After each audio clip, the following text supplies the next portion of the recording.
Hey, what's up, everyone? This is Minnesota Mike back with you for another vlog entry, and this is the last one in my first blog entry, I guess. I talked about three songs. I talked about Until You're Over Me by Maroon 5. I talked about For Whom the Bell Tolls by the Bee Gees, and then I promised you another one today, and this one I'm going to talk about is Tangled Up in Blue by Bob Dylan.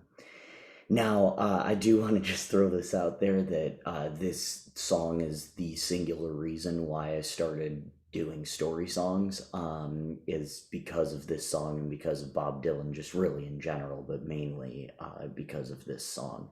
So I'm going to try to stick to the script as much as possible, what I wrote about in the blog, but please do keep in mind that this is a song that I could talk about for days, and it kind of reminds me of when Dylan recorded his song Highlands on Time Out of Mind, and it was like 11 minutes long or something, and the producer asked him, "Do you have a shorter version of that, Bob?" And he said that was the short version. So just keep that in mind, that I'm kind of taking that same mindset as we, move along here. But we are going to follow kind of the same structure, talking about this song melodically, lyrically, and structurally as well. And, hopefully that'll cover all of the verses. I believe there are six of them, at least in the album version. So we're going to chat about all of those things. And I mentioned this a second ago, but I am indeed talking about the original album version, so Tangled Up in Blue. None of the outtakes, none of the other versions that he does live or anything like that, but just his version. I guess it's not technically the original version because he re-recorded it in the great state of Minnesota, over in Minneapolis, at the suggestion of his brother. Um, but the one that appeared on the album. See, we are already getting off track, but that is okay. So melodically, this song, sorry about that if you heard that truck going by. But melodically, this song has a really twangy and calm and almost driving energy to it. And it tips you off to this being a story kind of about a wanderer, somebody who's wandering. Now, the contradiction to that, of course, is that he says, "Early one morning, the sun was shining, I was laying in bed," but it doesn't really say where it was that he was laying in bed. And that's kind of a common theme amongst Blood on the Tracks. The very next track talks about, him waking up and the room is bare. That could be a hotel room. But anyway, we'll probably talk about Simple Twist of Fate in another one. So, as I mentioned earlier, Dylan is notorious for changing up the lyrics and the arrangements and stuff on other recordings of the song. So, once again, the album version is where he does that.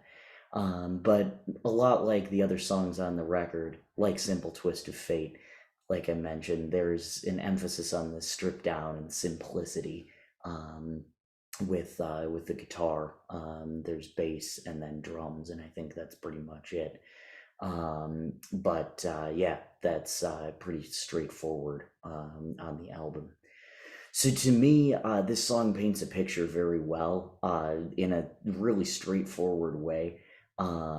But then it kind of gets more complicated as you go along. So as I said, it starts out with, "Early one morning, the sun was shining, I was laying in bed," or lying in bed. And I think it is laying in bed.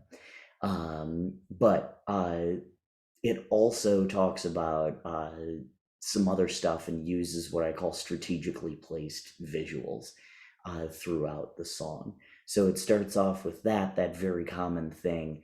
And then, in the, let's see here, fourth verse, I believe it is, he says, "She was working in a topless place and I stopped in for a beer."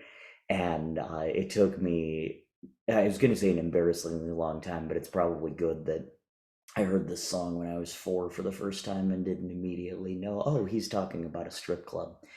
But a topless place, and he stops in for a beer. In the next verse, he talks about a book of poems written by an Italian poet from the 13th century. You don't know who that poet is, but you can kind of picture that in your mind. And it should also be worth noting that he jumps time frames throughout the song, right? So he starts off in the present tense, uh, and but also kind of like early one morning. So you're thinking, okay, cool. But then he says, "I was laying in bed," and so that kind of gets at a different angle without you even realizing it. Like this was in a review that I read of this particular song, and I was like, oh yeah, he does do that. Normally, I notice that immediately, and I'm like, oh, that drives me nuts. But you just really latch onto it. So he does this, talking about the present tense, then talking about when they met, when they split, split it up on a dark, sad night, both agreeing it was best. And then she says, we'll meet again someday on the avenue, kind of foreshadowing. Because then what he talks about is he talks about his job in the Great North Woods. Shout out to Minnesota for that one. That's where the North Woods are. And he keeps on saying, or he says in that particular verse, he says, but all the while I was alone, the past was close behind. I seen a lot of women, but she never escaped my mind. And so then again, it's kind of that foreshadowing of like, I see her everywhere in my mind. And pretty soon, lo and behold, he actually runs into her. Um, so talking about that, then talking about the topless place, uh, probably the same thing, but lighting a burner on the stove and offering him a pipe. And funny enough, in that particular verse, he says, or actually, it was the one before where he says, I must admit, I felt a little uneasy when she bent down to tie the laces of my shoe. That's what hooked me as a 4 year old, was this guy singing about his shoe. I was like, oh, that's funny. But then you dive into the rest of it, and it's so much deeper than a song about shoes. Um, but anyway, so he runs into her all these times, and then talking about how he lived with her parents on Montague Street, and her dad, I should say, started into dealing with slaves. Something inside of him died, and she had to sell everything she owned, and she froze up inside. So then he's back to wandering. And then you get into the last verse, which again is back into the present tense. And he says, so now I'm going back again. I got to get to her somehow. And it's slightly different, when he changes perspectives in Simple Twist of Fate, because and as I said, Simple Twist follows Tangled on the album. Um, and with Simple Twist, he kind of talks about how, they sat together in the park. So he's like observing these people almost. And then at some point, just out of the blue, he says, a little confused, I remember well.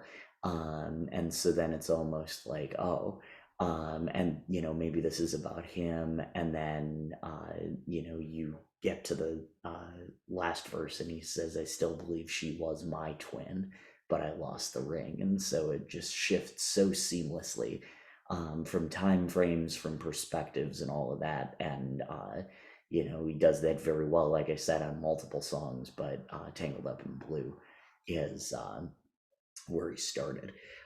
So like I said, it feels like it kind of throws how we normally write out the window. And another great Minnesota songwriter, Dan Wilson, has said, if you're writing with a set of rules, either be flexible on breaking them, or make sure that they're the best rules that you can come up with. And so I think that it's a very powerful thing to be able to throw what you know out the window, about typical writing, and shift those time frames and those perspectives and all of that stuff. So to my original point, in my video last week, I said, know that you're not alone. And that goes for both the feeling of this song, because I relate to this quite unfortunately very well. A lot of the stuff in here. Um, but in addition to that, it's you're not alone in that. Somebody else has already come up with this way of writing a song, and you can use a similar structure or a usual or a similar uh, perspective or something like that. That's not illegal to steal that from somebody or write from the third person after you wrote in the first person for most of the song. So structurally, this song clocks in at 5 minutes and 43 seconds. Yes, I do have that memorized, and yes, that is a little bit sad. But that's how long it is on the album, and it's a great example of knowing what the song needs and doesn't need. I mentioned last week, we talked about For Whom the Bell Tolls and how what really makes that song is that booming chorus, right? But there's so much detail in the verse of this song, the verses of this song, that a chorus would A, make the song a lot longer, and B, it'd just be unnecessary. So it's really cool the way that everything comes back to Tangled Up in Blue. And so he just has that little bit of a refrain, a little bit of a hook at the end. Um, and funny thing, so blue isn't super hard to rhyme with, but he still managed to come up with 6 different rhymes for blue in his song "It's All Over Now, Baby Blue," which was written at least uh, you know 10 years earlier. And so just really interesting in that regard too, that you can take the same word and just make it completely different. But the point is, don't feel confined. Feel free to break the rules a little bit lyrically, um, and structurally as well. And don't feel like you need a chorus. Don't feel like you need a bridge. And that's coming from me, who loves bridges. So at 5 minutes and 43 seconds, right? He knows he doesn't need a chorus. Um, it's just this complex narrative in the verses, and that's just one of those things. So the song contains 6 verses and also that refrain, and all the refrain always ends with "Tangled Up in Blue." So Bob uses that same structure in a lot of his songs, right? Like a Rolling Stone is a good example where he actually does have a chorus. Um, but that's just one of those things that, like, okay, it was necessary there, even though he's, rambling like crazy.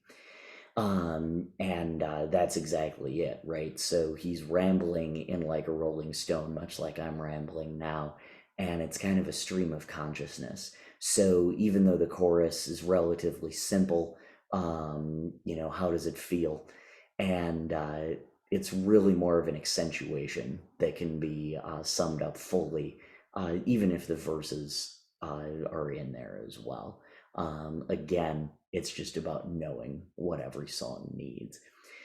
So the other thing too that I do want to talk about structurally about this song is that you talk about the verses and you talk about the chorus. In my freshman year English composition class, which was in 2012, um, we were talking about how to write an effective paragraph, and or an effective essay, I should say, where you start with your intro, then your middle ones are kind of your body paragraphs and all of that, and then at the end you have your concluding paragraph. And we were talking, and I raised my hand and I said, "Hey, can I give a quick example of that?" And the professor said, "Sure, absolutely." And so I said, "Tangled Up in Blue" by Bob Dylan does the absolute best job of that. It is, to me, the best story of, from beginning to end, of, hey, I wonder whatever happened to her. And so then you kind of get like, okay, that wondering, and then you go back to all of the things that, you went through running into her again, when you didn't run into her, what your life was like, and all of that. And then the conclusion is you're going back anyway. And the last line before the final "Tangled Up in Blue" is we always did feel the same. We just saw it from a different point of view. And so it just concludes super well. And, the really interesting thing is that Blood on the Tracks is the reason why I not only tell stories, but also do concept albums. And Blood on the Tracks is also really interesting because all of the songs stand together very well. But if you listen to them, apart from each other, they also stand up very well, right? And so as much as I love, like, oh hey, listen to this whole album, right? And you really should listen to the songs in order. uh, it's also really cool because Tangled Up in Blue tells the whole story, and so you could just leave it at that, and that'd be a whole relationship from beginning to end. That's the whole story, right? But there's so much more to tell throughout it, and he employs a lot of these same songwriting techniques throughout his many songs. But in my humble opinion, I mentioned Simple Twist of Fate, and that's probably a close second to me on the record. But in terms of, you know, telling stories and all of that, I feel like Tangled Up in Blue does the absolute best job of that. And I mentioned at the top of this video series that, none of these songs charted higher than 31 on the Billboard charts. And this actually was the song that charted at 31. And the only thing that I can chalk it up to is exactly what I opened with, that at 5 minutes and 43 seconds, that was the short version. And so it wasn't necessarily like super radio friendly or whatever, but it was the hit, or the song that Bob Dylan needed to tell. It was the story that he needed to tell. And I think that's definitely the whole point of this whole thing is you don't have to write something that's 3.5 minutes or shorter, although it's a good practice to get into.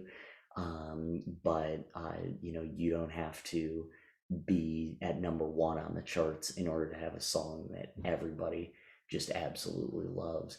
And there are certainly some Dylan songs that people are like, what's going on here? And Tangled Up in Blue is certainly one of them for different reasons.